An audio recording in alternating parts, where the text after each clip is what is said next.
এবারে আজকে তো চতুর্দশী এখনো আছে, তাই জন্য আজকে ভাত খাবো না। আজকে হয়েছে ডালিয়ার খিচুড়ি। এ দেখো সবজি দিয়ে ফুলকপি দিয়ে খিচুড়ি করা হয়েছে, তাই এটাই আমরা আজকে সবাই খাবো।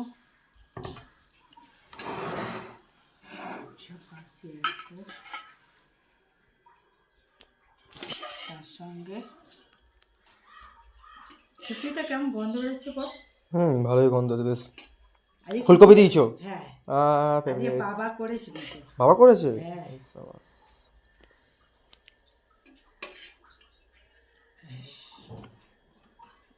বাবা খুব সুন্দর ভাজা করে ভাজা মশলা দিয়েছিল না? বাবা দিয়েছে, আমি জানি গন্ধ বেরোচ্ছে। ভাজা মশলা বাবা দিয়েছে কিনা বলতে পারছি না, আমি করিনি, পুরোপুরি বাবা রান্না করেছে। আমি কেটে কুটে দিয়েছি বাবা, আর এর সঙ্গে একটা স্পেশাল বড়া করেছি। আচ্ছা, এটা আমার কাছে স্পেশাল, একদম অন্যরকমভাবে, নতুনত্বভাবে অনেক কিছু মশলা দিয়েছি। সব বলবো তোমাদের কি কি মশলা দিয়েছি।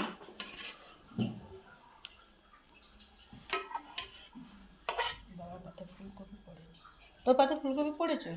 আর দুটো দাও। আর দুটো দেবো? আচ্ছা, পাঁপড় ভাজা বেশি করে দেবে। হ্যাঁ দেবো। ঠিক আছে, পরে নেবো, ছাড়ো তারপরে না পেলে তাই।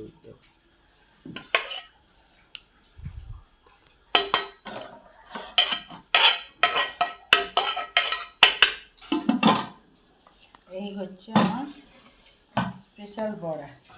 এটা হচ্ছে তোমার বাঁধাকপি, ওপরে যে পাতাগুলো থাকে সেটাকে বেশ কয়েকটা ছাড়িয়ে নিয়ে কুচিয়েছি, ছোটো সরু করে কুচিয়ে এটাকে ভালো করে ধুয়ে নিয়ে কী করেছি, জল টল ঝারিয়ে নিয়েছি, নিয়ে নুন, হলুদ গুঁড়ো সব ওই যেহেতু এটা স্বাদ হবে জন্য 1.5 চামচ মতন হলুদ গুঁড়ো, ছোটো চামচের লঙ্কা গুঁড়ো 1 চামচ, নুন দিয়েছি স্বাদ মতন, তারপরে তোমার ধনে গুঁড়ো দিয়েছি, জিরে গুঁড়োটা নেই তাই দেওয়া হয়নি, আর দিয়েছি তোমার আমাদের আশেমের সবজি মশলা, ওটা 2 চামচ মতন দিয়েছি, আর দিয়েছি তোমার জোয়ান, গোটা সাদা জিরে, কালো জিরে, আদা কুচি, লঙ্কা কুচি, আর আমার যেহেতু নেই, ওই বেসন নেই, তাই ওই টেবিল চামচ নয়, মানে চামচে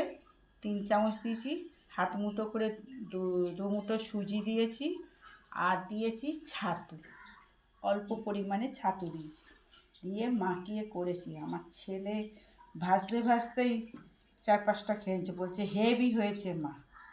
দাও এখন খেয়ে টেস্ট করে একবার। না, তুমি খাও, খেয়ে বলো কেমন হয়েছে, সবাইকে জানো। দারুণ খেতে হয়েছে, আমিও একটা খেয়ে দেখলাম, সত্যি তাই হ্যাঁ দেবো, তুমি খাও। আর ওর প্রিয় হচ্ছে এই পাঁপড়, ওই জন্য এই পাঁপড়টাও ওর জন্য করা হয়েছে। এখন দোকানে পরে দিচ্ছি, খাওয়া যাবে, একটু খেয়ে। হ্যাঁ, দারুণ গন্ধ আসছে। গন্ধ সুন্দর হয়েছে না? হ্যাঁ, খুব সুন্দর গন্ধ হয়েছে। আমিও খাই, বাবারটা বেড়ে রেখেছি, ও আসছে, স্পেশাল বড়া দিয়ে খেয়ে বড়াটা আমিও চেষ্টা করি। আর খুব গরম। খিচুড়িটা কেমন হয়েছে? ঘি দিয়েছিলে?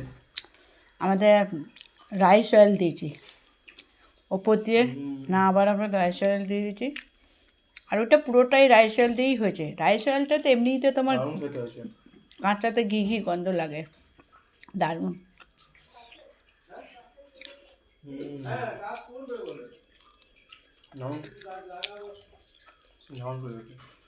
এটা বেশ মুচমুচে আছে পকোড়াগুলো, সুজি দেওয়া আছে তো ওই জন্য বেশ মুচমুচে, জোয়ানটা আছে, বেশ কামড়ালে জোয়ানটা মুখে পড়ছে, দারুণ লাগছে খেতে। একদম নতুনত্বভাবে করেছি এটা, অনেকভাবে করেই এটা অত ভালো লাগে না, কিন্তু আজকে খুব ভালো লাগছে, মানে এটাই শুধু খেয়ে নিচ্ছি।